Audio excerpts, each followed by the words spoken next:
Esengoeza la bisika nyonso ozwi baku ya kolanda magazine na bino solo la plus ya mokola lelo yango ebandi mbote na bino.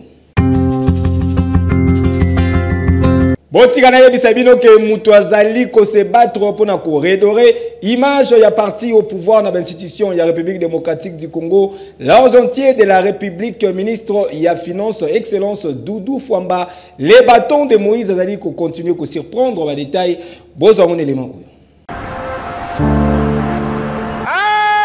Congo Kinshasa yokelanga nanu eloko oyo nani alobaki ke le peuple d'abord ekufa luvunu na bino po vérité yango yo mutu azali ko incarner vision ya mokonzi ya mboka son excellence Félix Antoine Tshisekedi Tshilombo yeyo excellence Doudou Fwamba les bâtons de Moïse Kabola Bitumba azali déterminé à relancer l'entreprise industrielle dans la République démocratique du Congo, bakisa lisusu likolo nango réforme ya ba finance publique pe administration dans la République démocratique du Congo pour na matérialiser programme d'action ya fumu ya ekolo Fachi Beton.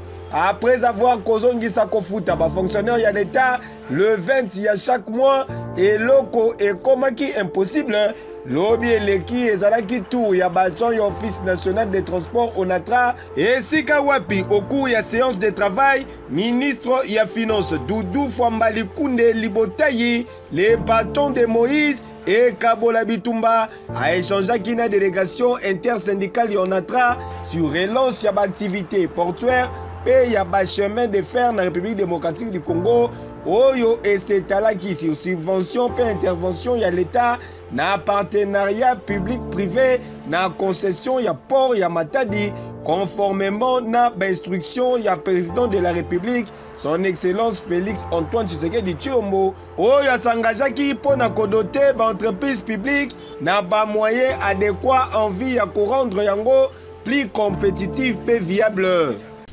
Bon, Isaka Moko, Topesa Tata Mokonzi Mboka, merci. Pour yende à Kesaki instruction, na bolimwaza nango na ba Congolais, à banzié de mbongo ya l'État et kukika kozala kosala ba makambo ya pamba te, mbongo tout ça ko mobiliser, il faut servir ba peuple. Ba peuple ezali, ba peuple de manière générale mais aussi ba o baza kosala na mola matali musala na ba entité na yebele. Yango apesa kindingisa ete to luka moyen nyonso. Malgré la difficulté, tous en ango, topé ça onatra subvention où il faut permettre Bakaminango va faire face à nos besoins où il va en ango à court terme, notamment il faut à barriérer, il y a un salaire, na makamoun sousou, mais également à ceux qui ont été quoi épiquer, la solution il y a court terme, ils ont nati na mon côté, il faut que y ait une solution il y a long terme. C'est comme ça que Mokonzi Mboka a appuyé partenariat aux sociétés Nabiso onatra et Signaki. Na partenaire moko baza ko benga MCTC pour ete musala et que biso ba moderniser l'installation portuaire na biso soki to moderniser l'installation ya port na biso biloko ekokitata lo pona nini po moko na ba biloko za ko senga ete biloko mata toujours batalo ezali le fait que tozana ba port et belete tozana ba port ezana capacité ya capacité soki to moderniser l'installation na biso soki tango sous conteneur ba ko futela yango 2000 faut avoir des indemnités. Vous avez un prix moko boyer, vous avez rationnel. Prix wana est affecté, prix de revient ou bien prix à biloko ya côté karakati ya marché. Surtout na o état biloko tout ça bien de première nécessité.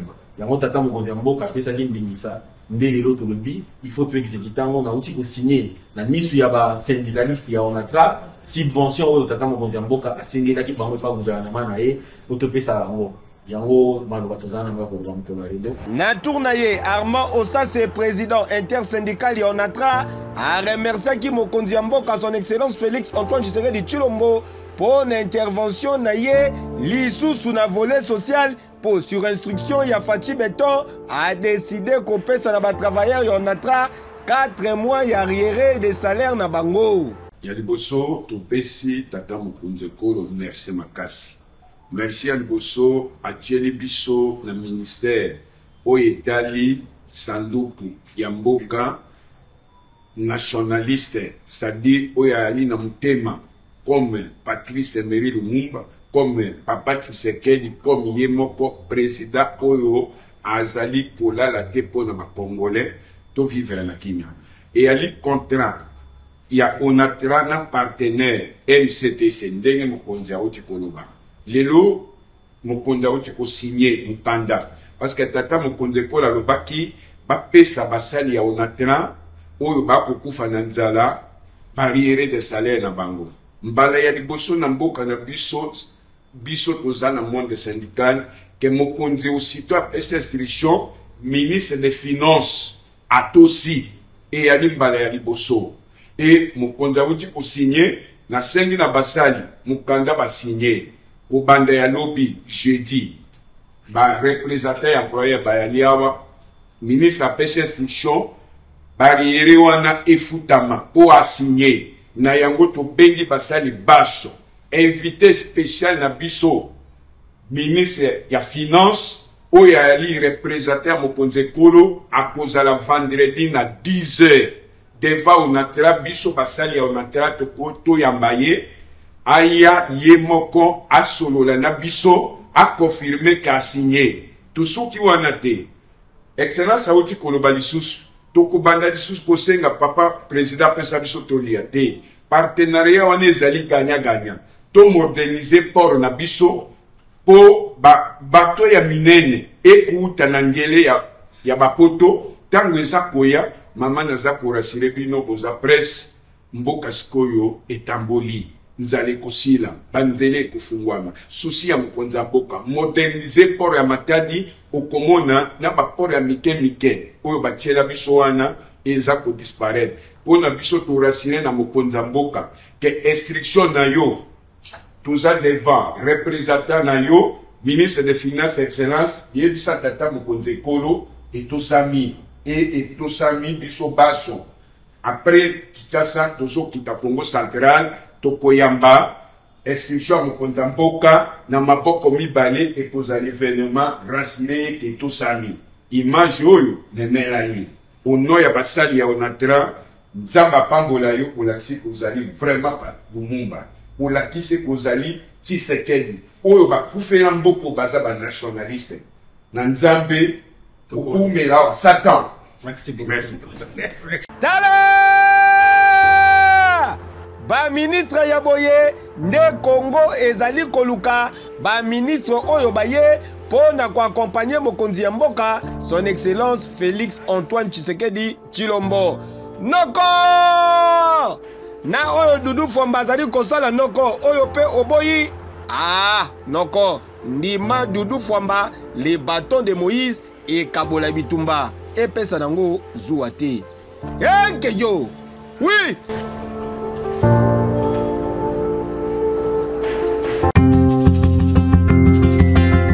Inspection générale ya finance elongo na chef de service na yango Gilles Alingete messieurs l'alligator bazali ko bénéficier na confiance ya mokonzi ya mboka son excellence Félix Antoine Tshisekedi Tshilombo. Tout ce que je viens de vous dire, tout le travail qui est fait, il y a un élément important que je voulais vous donner en conclusion. Vous ne pouvez pas déclencher une véritable lutte contre la corruption dans un pays s'il n'y a pas de volonté politique.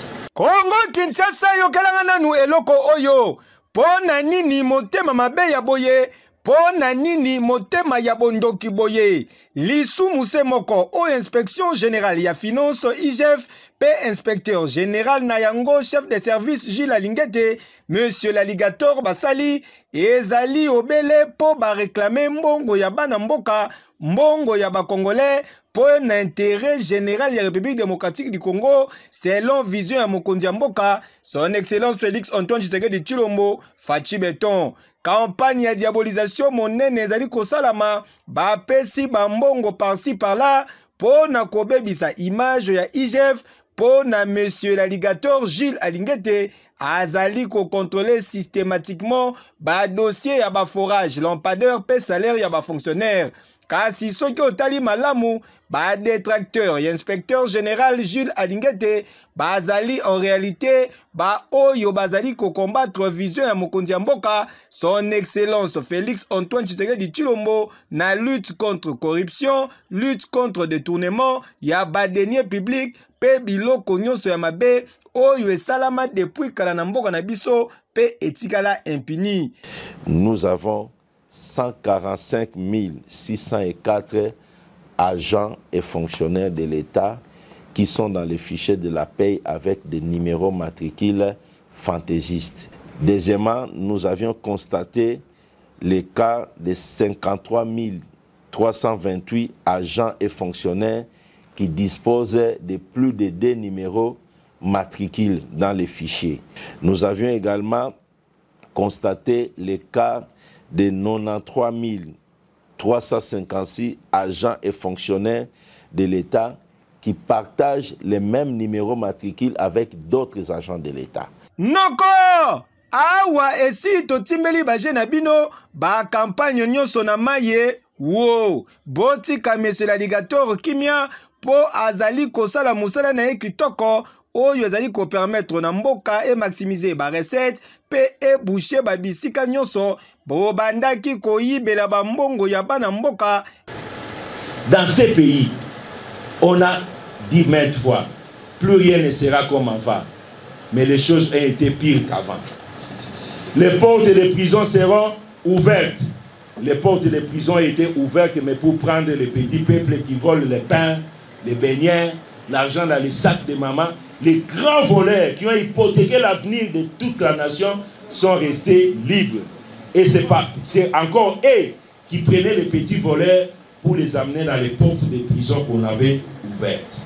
Contrôle Oyo n'est facilité na gouvernement et mettre en place plusieurs projets à impact visible à l'instar ya Rocade ya Kinshasa dont ba travaux outi ko lancer lobby eleki na mokonzi ya mboka chef de l'État Félix Antoine Tshisekedi Tshilombo.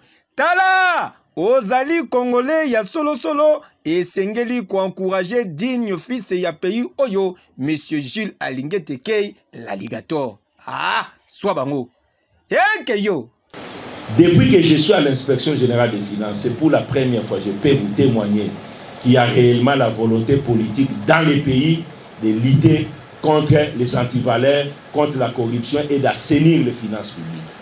Voilà pourquoi j'ai dit un grand merci au principal artisan de la lutte contre la corruption dans notre pays, le président de la République, son Excellence Félix Antoine Tshisekedi Tshilombo. Pour ceux-là qui ne le connaissent pas,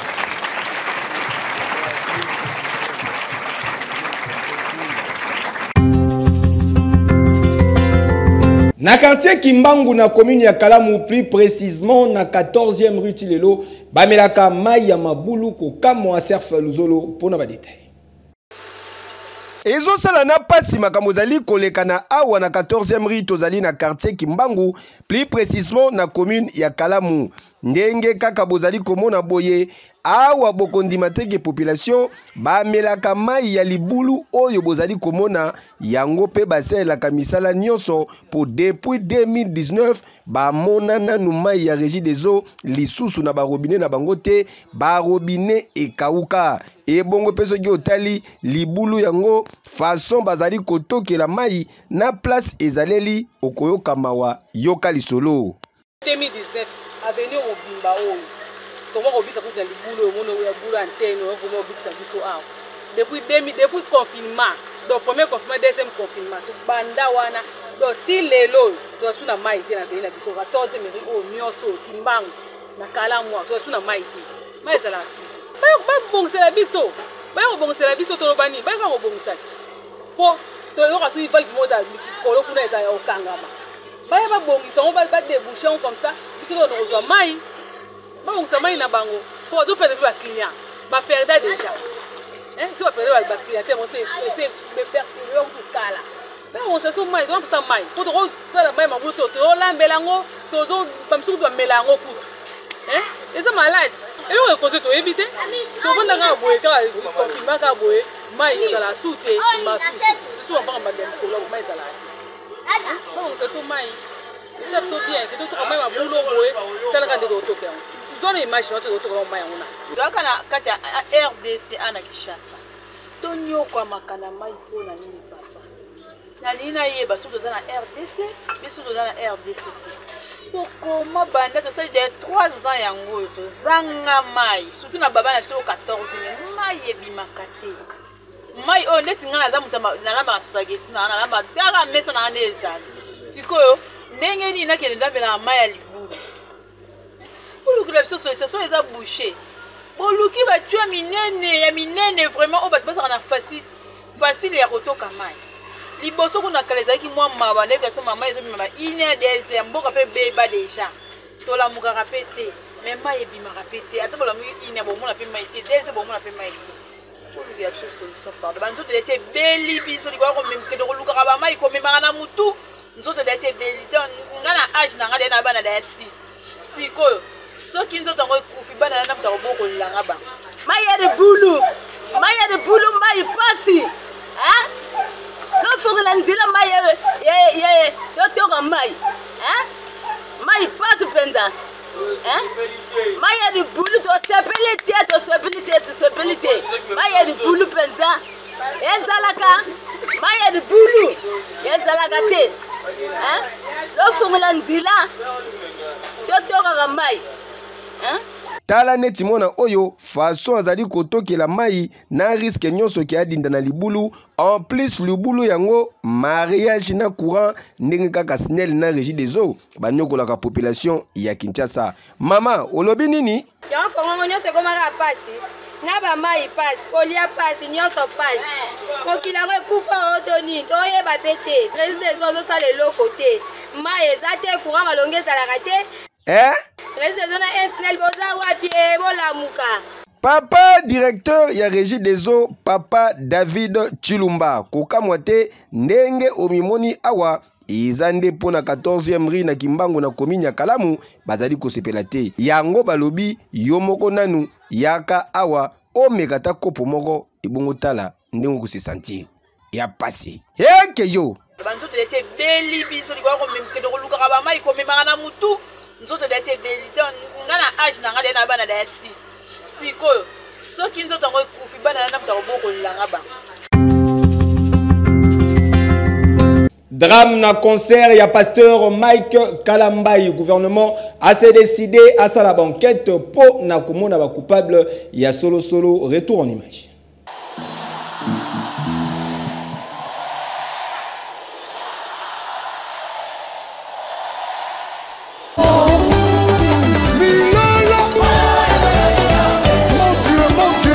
Ezali parmi les grandes arènes du continent africain, Stade des Martyrs de la Pentecôte, avec 80 000 places assises na yango. Chaque année, Stade des Martyrs et Yambaka événements belé, à part ba rencontre sportive, à l'instar, il y a des événements politiques, et culturels. Week-end eleki, ezalaki tour, il y a chanteur, il y a gospel congolais, Mike Kalambai, o yazalaki na production. Kasi oyo elingaki ezala fête parfaite. Et bon, on a qui na drame avant même début ya concert, babouskilade et éclataki entraînant ba perte des vies humaines. Et nous avons 7 enfants qui sont décédés, qu'on nous a mené des gens morts. 7 enfants qui sont issus au niveau de la mort. Donc, tolinito banana lingala boy. Tozana bana awa ba memeli biso, awa na centre de santé Vijana. Toza wanga docteur Alain Makinis, docteur Mbuta na docteur Mokanzo, na ba infirmier tozana bangwa. Babana ko mela biso bana banda na 14h. Ba memeli biso bana 18 baza vivant, 7 baza kokufa wana. Ba parents nyonso bazoluka bana o ba zongi na ndako te ba ki na concert ya Mike Kalambai. Boleka na centre de santé Vijana na Lingwala. Référence RTNC. C'est bo komika na RTNC wana na pembeni ya Il y a ce muto wana eza pembeni wana botunu wapi centre de santé à Vijana bakolobela bino boye wana boye koluka bana. Rendu sur place na Vijana pour na kopalper du doigt situation, ministre de la Santé Roger Kamba a salaki communication Oyo. Le constat fait ici, il est assez amer parce que ici on a trouvé 7 corps, il y en a encore 2 autres ailleurs, ce qui fait un total de 9 morts. Et il y a eu plusieurs blessés. Natournaye, ministre de la Culture et Art, Yolande Elebe, a rejeté qu'il faut d'abord organisateur et événement. Lorsqu'on organise un événement, il y a des cases qu'il faut cocher. La première, c'est la sécurité. Et la sécurité, c'est sanitaire aussi. C'est-à-dire qu'il faut toujours prévoir 1 ou 2 ambulances et d'autres choses. Mais ça, je crois que le ministre de la Santé pourra en parler plus longuement. Je crois qu'il est temps, pour ce type d'événement, que nous puissions mettre en place une régulation claire. Et si les cases ne sont pas cochées, l'événement ne sera pas organisé. Nenge mokope pour le gouverneur ya ville province ya Kinshasa Daniel Bumba oya kitaki kuna pona ko rendre visite esika wapi moko ya ba victime abetaki mwa lisolo 15 ans. Ba côté qui belé vi ki na kima na bombi saki pona protéger téléphone moko na banga mulenga ndi na bunga saki ye abanjo menacer nga pa nga saki. A boto nga saka tindi kinga na ki obeta mutu na beta onde bazanga saki bakela. Jeune moko ya ki ozonsi na saki. Téléphone ezali te vi ke na mutu ndi na ndi ko ka na soma téléphone donc na se retrouver mbango na yo là. Na kobimana ye gouverneur ya ville province ya Kinshasa atalisaki boye. C'est une crise que nous gérons depuis la journée. Les équipes étaient sur terrain pour essayer un peu de voir, de gérer les catastrophes qui s'annonçaient déjà. Moi, ma tournée, c'était pour suivre les instructions que nous avons données aux équipes sur la prise en charge. Et ma présence, ma tournée, c'est pour les rassurer de la prise en charge que les victimes en bénéficient. Au lendemain, il y a un événement suite, il y a un incident malheureux au Salamaki, dans le stade des martyrs de la Pentecôte, causant des pertes en vies humaines.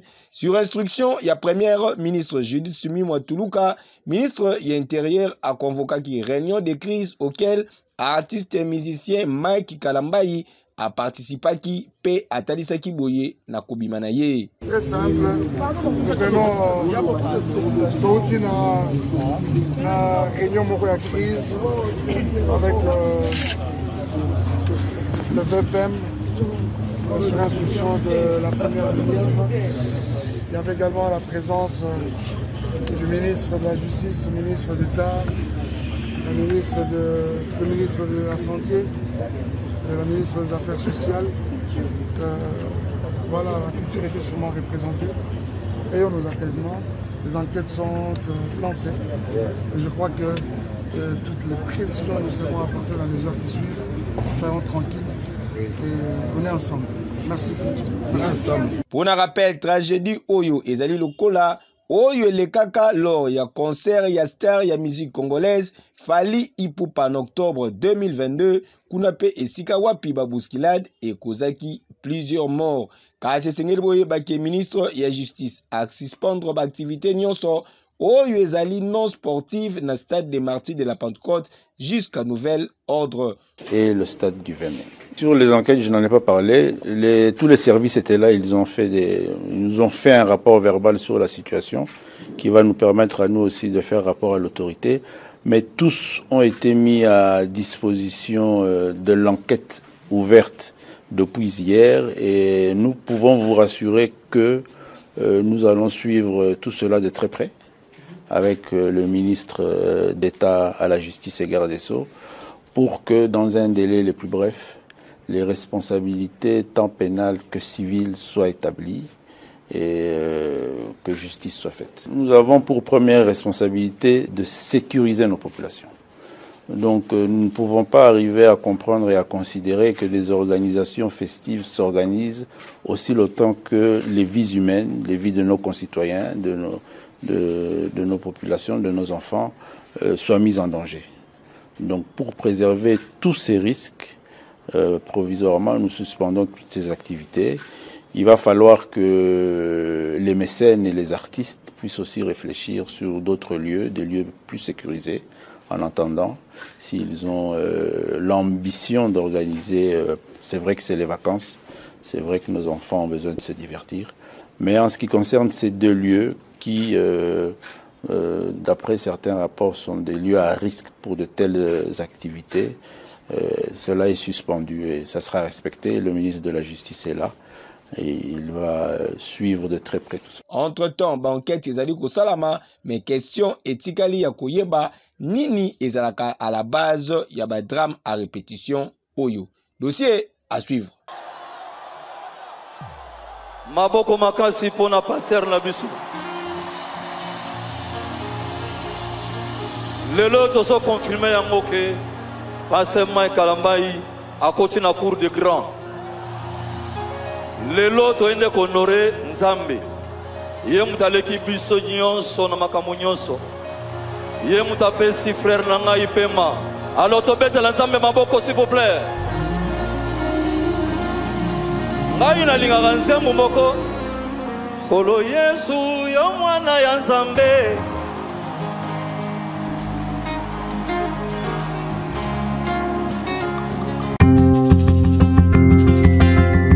Papa ba villageois nyonso le métis noir maestro Fabregas abimisi pis yasika bazali kobenga embombo po na kosala plaisir na bana Villanova reportage.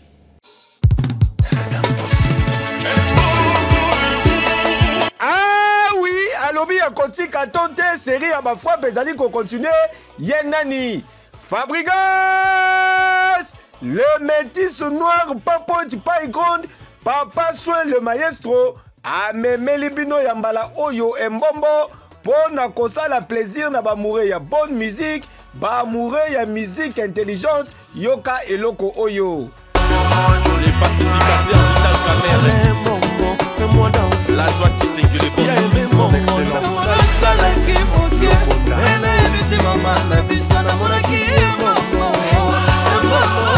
Bienvenue les boss Gigal Fiki.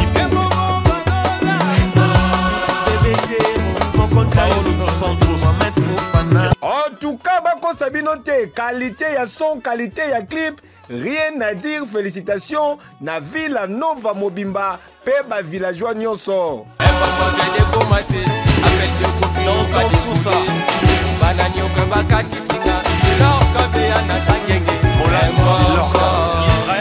Le père des orphelins. Y'a aussi Wassa l'état-major, y'a Christian de Cornès, y'a Loubé Sadi Pouvoir, y'a Kiumenga, maître Yanapin, Nimi dans l'esthétique, les juniors Clavier. Son excellence Didier Boudimou, Bob Mpo Balakan du chef, Michel Mimoul l'assistant du chef. Ribel Memo, Docteur Faustin Sompo, y'a Merderia Monteo Bilele, Bengelanga Serge Makila, y'a Dédé Mombasa, mot de passe, maître Michel Oumbo. Joski la classe, l'assistant de Tala! Noko, Noko, na mbombo, olingi lisusu oboya. Ah, Noko, ato boyi na kuzu, ozali kubina. Donc, Noko, ndima Papa Soin. Henkeyo!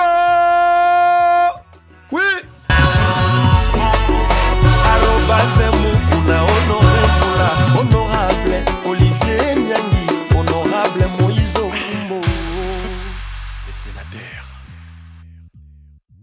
Merci pour la confiance, pour la fidélité. Vous avez qui tellement ébélé à Kolanda, solo la plus. Yamokola lelo, yangoyo et komi na suka botika to souhaité. Joyeux anniversaire na maman Lissi Lusamba Mbouyi, maman Bota, le parzouri de la République, Zali Koinda Mabe. Mokola lelo, champagne Zali Komelama avec impact paix, idéologie, maman. Profitez bien na mokolonayo que du bonheur. Vous savez qui na ba image, je vous plaît ça merci. Na Israël Mbouyi 4 fois champion play mobile Yassine Moko, régie finale de Simama Kibongo na directeur technique Papa na Galaxy P Blessing. Ngai na bino tokutani lisusu mokolo ya lobi.